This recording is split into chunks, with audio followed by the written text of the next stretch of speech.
ke-18. Wahai penderita sakit yang tidak bersyukur dan hanya mengeluh, sesungguhnya keluhan itu boleh kalau berasal dari adanya hak, sementara hakmu sama sekali tidak hilang dengan sia-sia sehingga engkau berhak mengeluh. Padahal di pundakmu masih banyak hak yang belum kau syukuri. Engkau belum menunaikan hak Allah di atas pundakmu. Lebih dari itu, engkau mengeluhkan sesuatu dengan batil, seolah-olah benar. Engkau memang akan mengeluh kalau melihat pada orang-orang yang lebih sehat darimu. Tetapi lihatlah pada orang-orang yang lebih sakit darimu. Dengan begitu, engkau akan banyak bersyukur.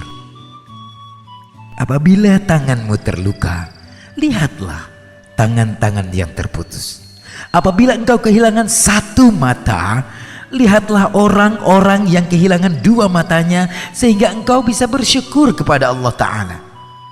Ya, dalam hal kenikmatan, tidak seorang pun dibenarkan melihat yang di atasnya agar keluhan tidak bergejolak pada dirinya. Tetapi dalam hal musibah, seseorang harus melihat pada orang yang lebih hebat musibahnya dan lebih parah penyakitnya, agar dia bersyukur dan rela dengannya. Rahasia ini telah dijelaskan dalam beberapa risalah. Berikut contohnya yang tepat semacam berikut. Ada seseorang yang membawa orang miskin untuk naik ke puncak menara.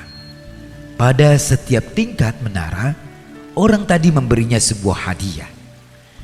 Terakhir, dia memberikan hadiah yang sangat berharga yang diberikan di puncak menara. Seharusnya si miskin tadi bersyukur dan berterima kasih dengan diberikannya berbagai hadiah tadi. Tetapi dia justru meremehkan hadiah-hadiah tersebut, atau dia menganggapnya sebagai sesuatu yang tidak berharga, sehingga ia tidak bersyukur. Ia malah melihat kepada orang yang lebih tinggi darinya sembari mengeluh dan berkata, "Andaikan menara ini lebih tinggi, aku bisa mencapai tempat yang lebih tinggi dari ini. Mengapa dia tidak seperti gunung yang menjulang itu atau menara di sebelahnya?" Seperti itulah kondisinya ketika orang tersebut mengeluarkan keluhan.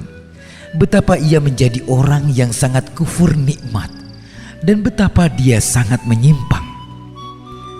Demikian pula keadaan manusia yang datang dari alam ketiadaan menuju alam wujud, tidak menjadi batu, pohon, dan hewan, bahkan justru menjadi manusia muslim, dan dia telah banyak menikmati rasa sehat walafiat serta telah mendapatkan derajat yang tinggi.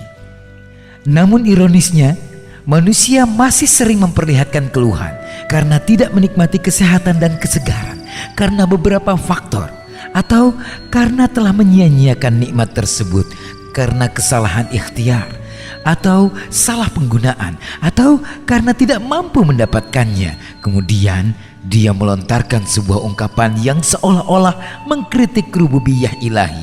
Aduh, apa yang telah aku perbuat sehingga aku mengalami semua ini? Maka ketahuilah bahwa kondisi tersebut adalah penyakit maknawi dan musibah besar, lebih besar dari penyakit fisik dan lebih besar dari musibah yang dialaminya.